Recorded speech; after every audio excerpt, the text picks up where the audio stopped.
Welcome to the Great Detectives of Old Time Radio from Boise, Idaho. This is your host, Adam Graham. If you have a comment, email it to me, box13@greatdetectives.net. Follow us on Twitter at Radio Detectives, and give us a call, 208-991-4783. If you've not already, I encourage you to pick up a copy of my ebook, All I Needed to Know, I Learned from Columbo. In that book, we take a look at 7 great detectives of radio, television, and literature, including Sherlock Holmes, Father Brown, Nero Wolfe, and Monk, and examine life lessons that can be garnered from their cases. It is available for the Nook, for the Kindle, and for the iPad, and if you've got some other sort of ebook reader, you can go to smashwords.com to purchase your copy. Also, if you do have the Kindle, I encourage you to try out our articles. I write regular articles about old-time radios, golden age detectives, classic films, and you can have those delivered right to your Kindle when I write the article. And you can try the service out free for 2 weeks. Just put in Great Detectives of Old Time Radio. And now it's time for today's episode of Frank Race, The Adventure of the Garrulous Bartender. The Adventures of Frank Race, starring Tom Collins.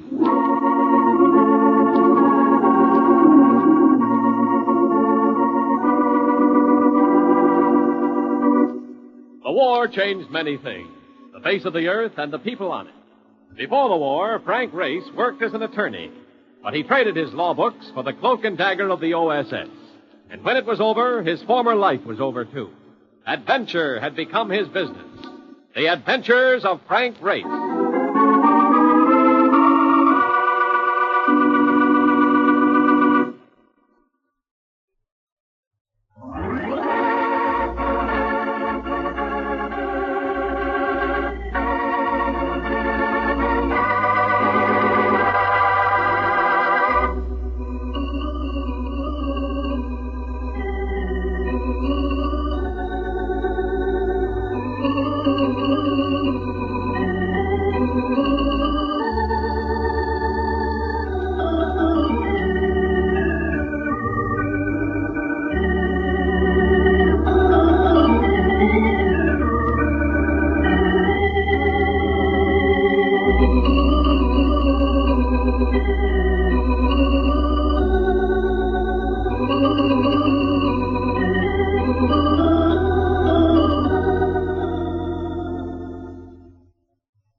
And now we join Frank Race for The Adventure of the Garrulous Bartender.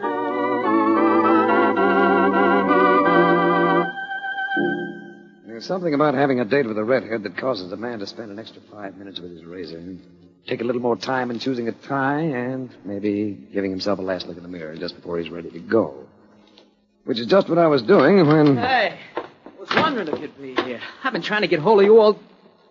My, don't the man look pretty? Big night, Marcus. Dining with that delicious lass with the Titian tresses Who is third from the left in the chorus that legs it in Mike Shannon's fortune. Exactly. And now you may congratulate me. And now I am going to break your heart. Mr. Daniel Poulsen of the Pacific Insurance Company wants he should see you, but bad, and but right away. Look, Mark, I'm willing to forget you ever gave me this news. Breaking this date tonight would make me very unhappy. Yeah, huh? Mr. Poulsen is already unhappy. He told me so 3 times, all the way from Los Angeles. You mean Poulsen's been calling from California? Yeah, which costs more than a nickel a throw. He's a big account, ain't he, Race? Yeah. Here goes my redhead. What did Poulsen say? He's at the Biltmore Hotel out there, which, I understand, is a fair to middling danger. And he claims he wants to see you the first thing in the morning. He told me that 3 o'clock this afternoon. It is now 8:30. All right. Let's go.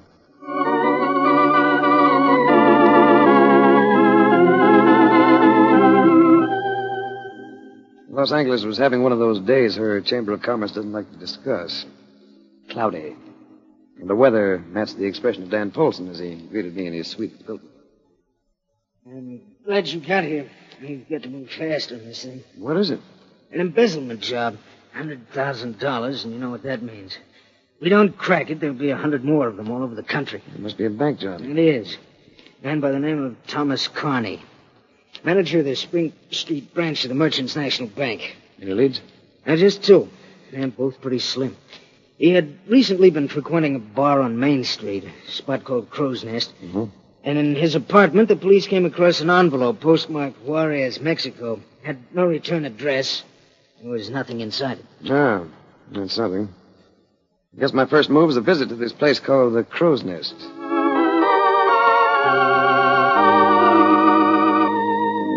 Skid Row with music. That's Main Street, Los Angeles. Here you'll find plenty of drifters. The lads that don't seem to have a knack for what's known as making a living.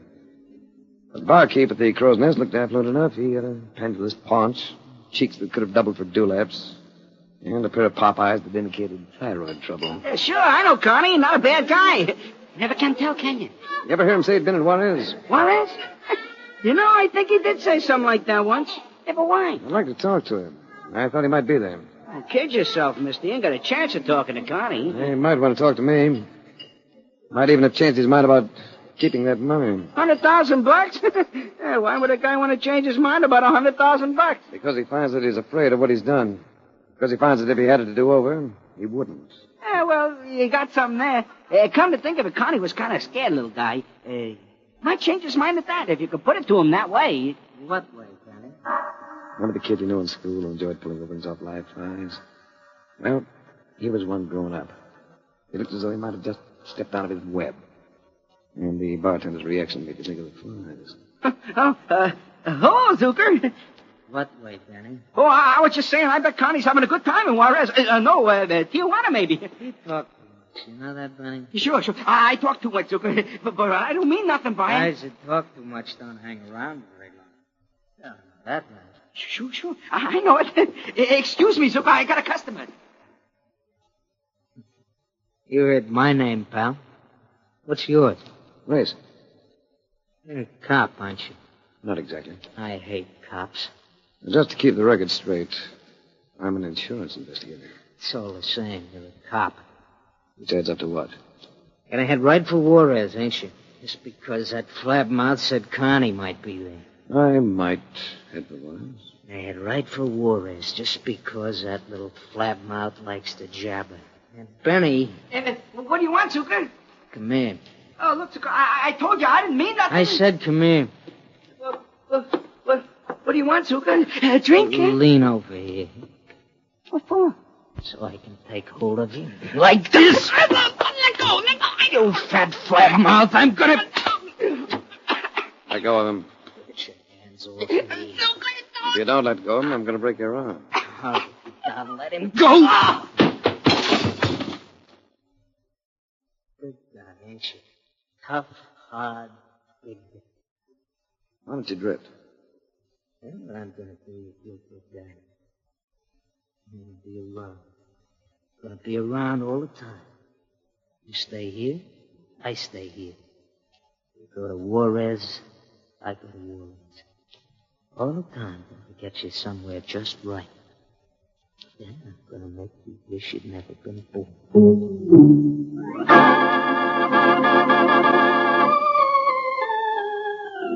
Hey, that character wasn't kidding, Race. He's a bad one. We've had bad ones before. Sure. We always made a play, and we took care of him. This guy's going to hang back. That ain't good. But I got an idea. Why don't we go to work on him first? Well, it's probably a good idea. Fairly sound. But it isn't the way we operate, is it? Ethics. What good are ethics? Me, I'll take an end wrench anytime. What do you make of this setup, anyway?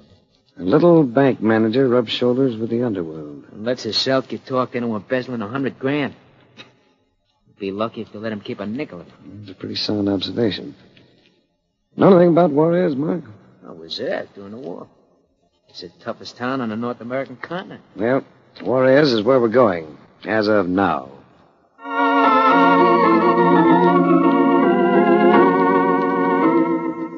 The toughest town on the North American continent looked sleepy, felt unbearably hot, and gave you the feeling that here had been gathered all the dust in the world.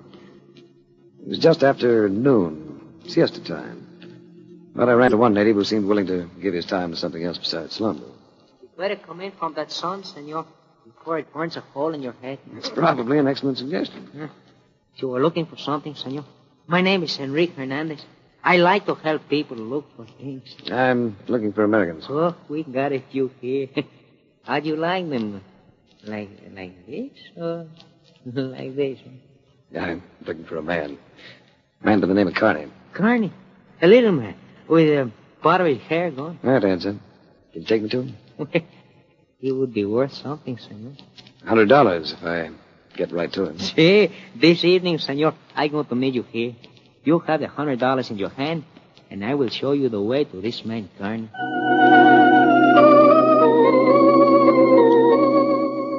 I had sent Mark Donovan looking for information. I found him seated at a table in the bar of our so-called hotel, sipping drinks with 3 people who were obviously Americans. There was a man and 2 women. Mark saw me as I came in, excused himself, and came over to me. Hey, have any luck, Race? Oh, little. You look as though you're doing all right. Yeah. I kind of stumble into this. See the 2 dames? Well, I make a play for the young one, and the old one gets the idea I mean her. Well, look up, but she didn't exactly slap your face. Yeah, not Emma. In 15 minutes, I am the thrill of her life. May not be important, but they're a lot of fun. Come on over, I'll introduce you. Mark introduced the man at the table as Jack Kemp. The women as Peggy Dana and Emma Tellifer. Kemp must have been about 30. Nice-looking person with a pleasant manner. Peggy Dana reminded me of a girl I'd once fallen for in high school. She wore slacks and a sweater, and I felt I could do the falling all over again. Emma Tellifer was wearing slacks, too. And she shouldn't have been. A red splash of bandana had been tied around her head and face that would have looked better in a football helmet. Suppose you're wondering what we're doing down here, Mr. Ace. Matter of fact, I'm wondering myself. What are we doing, Peggy? Why, darling, you said you wanted to do something different. Something exciting. Didn't you, Jack? That's the way I heard it. As Mark had said, it wasn't important, but it was fun. So much so I remembered my appointment with Enrique Hernandez just in time. I made my excuses, left Mark behind, went out to find Enrique waiting impatiently. He had me follow him to an alley that led to what appeared to be an abandoned cafe. You are, senor. A naughty $100, please. After I've seen my man. Where is he? You just open the door, senor. Where you see a light. You're going to find him inside. All right. I find him, then you get your 100. Who's that? The man on the other side of the room was staring at me with a cool, clear, all-seeing gaze of a drunk peering through a wet window. But he wasn't drunk. He was frightened. Little and bald-headed and frightened. Did you hear me? I said, who is it? Someone who wants to talk to you. Who are you? I don't know you. If you let me, I'm going to help you. I don't need any help. Help me. How? I can make it possible for you to go back to the States. I don't want to go back to the States. Yeah. How would you make it possible? I can arrange a deal. What kind of a deal? You turn back the money you embezzled, and I think I can get you off with a light sentence. No, I couldn't do that. You'd rather sweat it out like this, would you? Terror-stricken, wondering what's going to happen next. I know, but they couldn't return the money now. They wouldn't let me. Who wouldn't let you? Never mind, I can't say. You'd rather keep eating your heart out, would you? All I have to do is telegraph. We'd get a reply back in a matter of hours. A light sentence, Connie. Then you're free again. I don't know. I could see I had him going, so I kept talking until he finally gave in. I was to wire Los Angeles. If the deal could be made, if he could get off with a light sentence, he was willing to turn over the money. I left him and found a telegraph office, but it wasn't until the next morning that I got my reply. Then I went back to see him. Connie, you here? Yeah, he's here, Ray. I should shut the door. It was Zucker, looking as though he just pulled a wing off of one of those flies. He was sitting in a rocking chair, rocking gently. Sit down. Well, I'm afraid you'd get your clothes dirty. Where's Connie? He's here. In the other room. Go take a look. I will.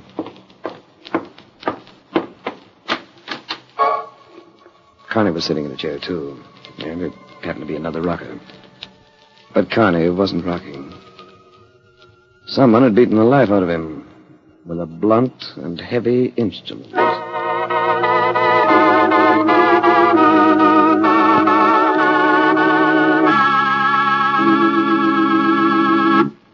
We'll return to the adventures of Frank Race in just about 1 minute.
And now, back to the adventures of Frank Race.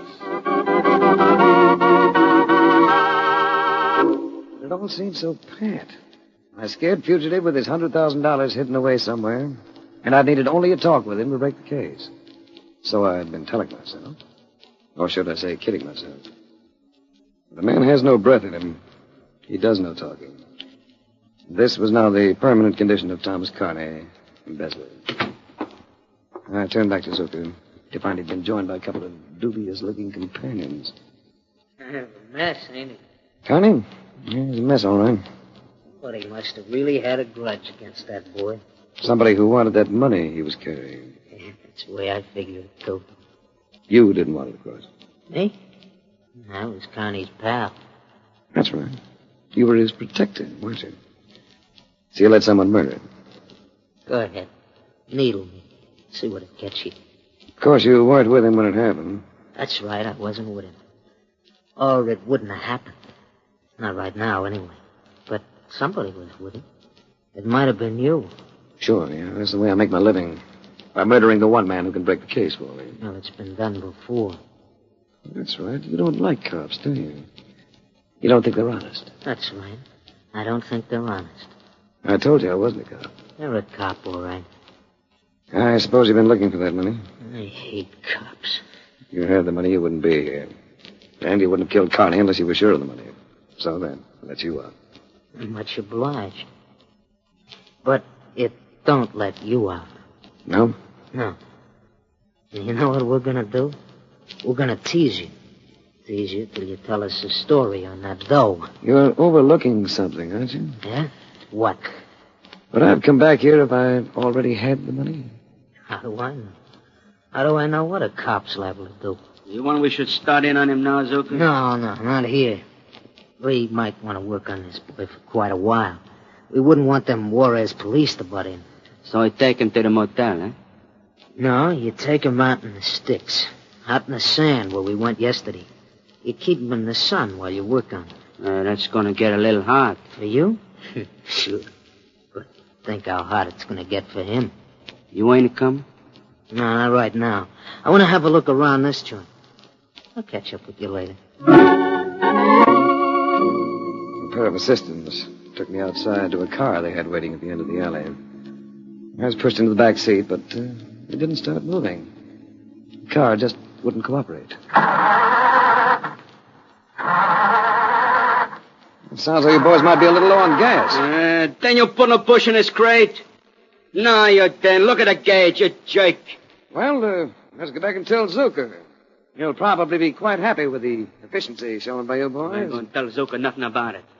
There's a gas station a couple of blocks from here. We'll go get some. All right, come on, get out. Oh, you want me along, too, huh? I thought maybe you'd let me sit here and watch the passers-by. Quit clowning. Get out. More than 2 blocks. It was 5. All of them dusty, all of them hot. And my companions weren't used to walking. That quickly became obvious. So by the time we reached the gas station, both were thoroughly disgruntled with me, with the weather, and with each other. Then we had to wait. What goes on around here anyway? Ain't there nobody to run this joint? It's 1 o'clock, siesta time. Oh, damn it, siestas. No wonder they never get nothing done around here. Now, here's a can. We can just take some gas, leave the money. We'll take some gas, all right, but we ain't leaving nothing. Here, I'll fill it for you. Okay, where do you want it? In a can, you creep. Where else? I was thinking a good spot might be your face. I let them both have it right in the teeth. Then I dropped the thing and ran. I didn't slow up until I felt purple, and reasonably assured that I'd lost them. It was then that a familiar voice spoke to me. You better come in from that sun, senor. It's not good for running like that. Oh, it's you, Hernandez. You're so right. Only an idiot would run in heat like this. See. You had not forget my $100, have you, senor? No, Enrique, I've not forgot. Yeah. Oh, gracias, senor. Muchas gracias. I was a little surprised you weren't waiting for me when I came out of that place last night. I would have waited, senor, but I was afraid. While you were in that place, there was someone else who came. Someone else? Who? What'd they look like? I could only hear, senor. It was too dark to see. But they stood outside while you were there, and that $100, it was for telling about Garni, not for fighting about him. You have sound logic, Enrique. To carry you a long way. Is there anything else for which the senor would like to employ me? There may be, Enrique. We'll see.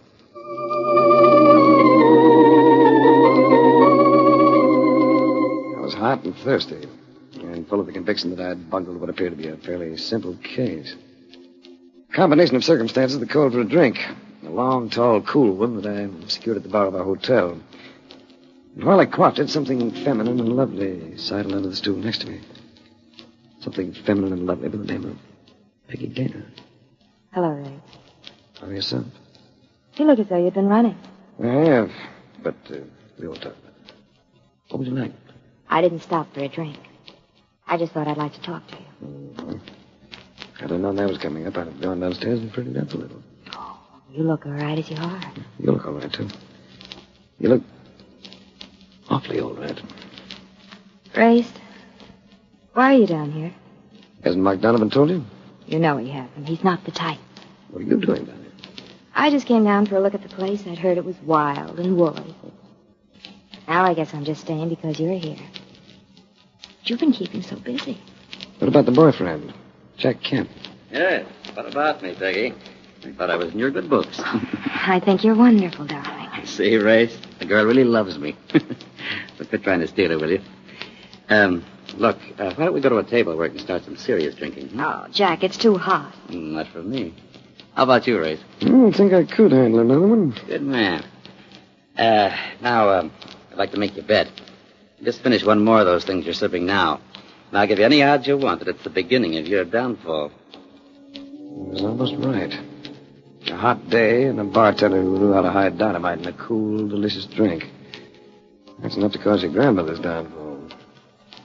By the fourth one, I knew I'd have to slow up. It didn't seem to bother Kemp. The only way he showed any effect was by insisting on paying for every round. And by the careful and exact way he counted out the bills to pay for them. I was finally rescued by Mark, who somehow got me up to our room. Are you off your rocker? You can't drink like that in this country. Nor in any other. What do you want? Hot coffee, cold shower, or both? I don't want either, Mark. To be quite truthful, I just want to go out and send another wire to Los Angeles. You're nuts. Here, just let me ease you down on this bed now. Ease down onto yourself, boy. I'm going out and send that wire. I just thought of something I think is going to crack this case. You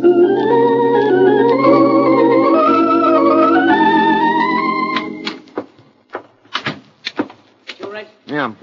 It's almost midnight. What are you doing? Playing watchdog. I get a wire from Los Angeles? Yeah, here it is. Good. Huh? So what you wanted? Right on the button. Come on, Mark. So now what? We're going to have a look at her room 3 doors down the hall. Is there anyone in the room? No. Yeah, here we are. Key and everything, huh? Yeah, I got printed the night clerk. Made him alone. He doesn't have to pay back. Look, tell me, what are we looking for? $100,000. Or most of it, anyway. Oh, brother, $100,000. Listen, if we find that, you're going to have to worry about me. But what makes you think it might be here? Because this is the room of the... Hey, what is this? Good evening, Mr. Kemp. Hey, Race, what goes? You ain't tagging Jack for this deal, are you? Jack's a nice guy. Kemp just seems to be a nice guy, Mark. He also seems to be a wealthy playboy, but he isn't. He's a bank teller who followed Carney down here and murdered him. What? You drank too much today, Race. A bank teller? I think you're missing on this one, Race. Jack just ain't the type. Yeah, but he acts the type. In one very peculiar way. What are you talking about? I'm talking about the way you counted out the money this afternoon when you were paying for those drinks. Meticulously. Carefully. You laid out each bill with just the proper snap of your thumb. Just the way you've been doing it for 11 years at the Merchants National on Spring Street in Los Angeles. Start looking for the money, Mark. Right. The bank has nothing on me. I quit legitimately, without touching a dime. So they said. But you knew about Carney. He'd been foolish enough to confide in you a little, shall we say? You know he was going to a rendezvous down here with thugs he thought were going to protect him. So you came here, too. And got to the money before they could. But you had to murder him to make it stick. Hey, Race, where's the dough? It's in his phone book. And you can turn it all over to me. Thanks for leaving the door open, boy. Written invitation. It's still open, Zucker. For you to back out. I ain't backing out of nothing. Come on, chum. Bring me that phone book. You can still leave, Zucker. But not with that phone book. Like I told you before, Race, I don't like cops. You crowd me too far, and I'll prove it to you. Bring me the phone book, chum. That gun he's got in his hand, Race, that's a good argument. I've got a gun in my hand, too, Mark. In my pocket. But, maybe you had better give him the phone book. Oh. All right. I'll give it on. Hey,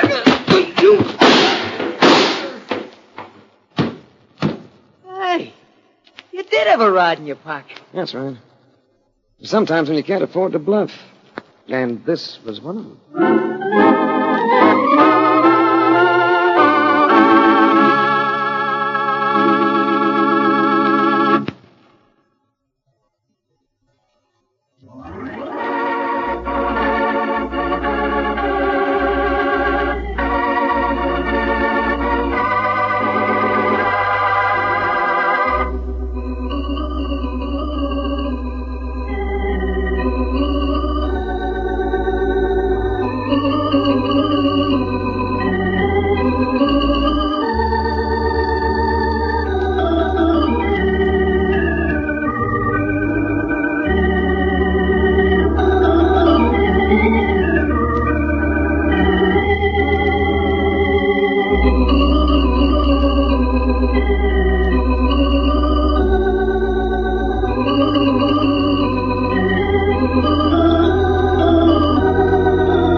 Adventures of Frank Race, starring Tom Collins with Tony Barrett as Mark Donovan, comes to you from Hollywood.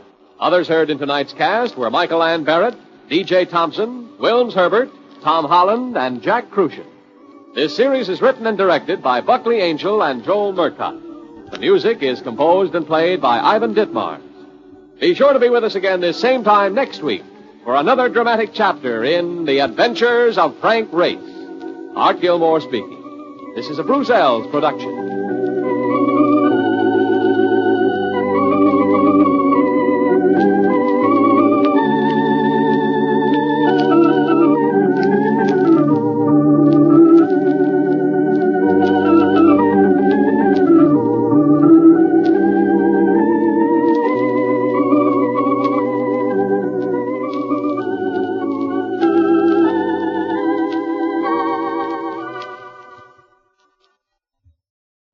Welcome back. Well, if you add a word to your vocabulary every day, you can cross today's off with today's title.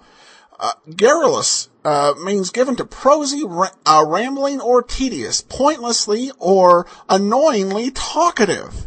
Another one is full of talk, blabby. Some of the people said that about my commentaries in the early parts of the show. Well, anyway, I hope you enjoyed it. It's kind of an odd choice of title because the bartender just kind of gives Race the adventure. You know, the adventure itself occurs in Juarez, so the bartender didn't have a whole lot to do with the case other than giving them a tip. It's, you know, it'd be like saying the case of the ex-convict down the street. But I guess they had the reason for their titles. Anyway, we brought you your word of the day, and I hope you enjoyed it. Join us tomorrow for the Fat Man, and then next week it'll be another adventure of Frank Race. In the meanwhile, send your comments to box13@greatdetectives.net. Become one of our friends on Facebook, facebook.com/radiodetectives. But from Boise, Idaho, this is your host, Adam Graham, signing off.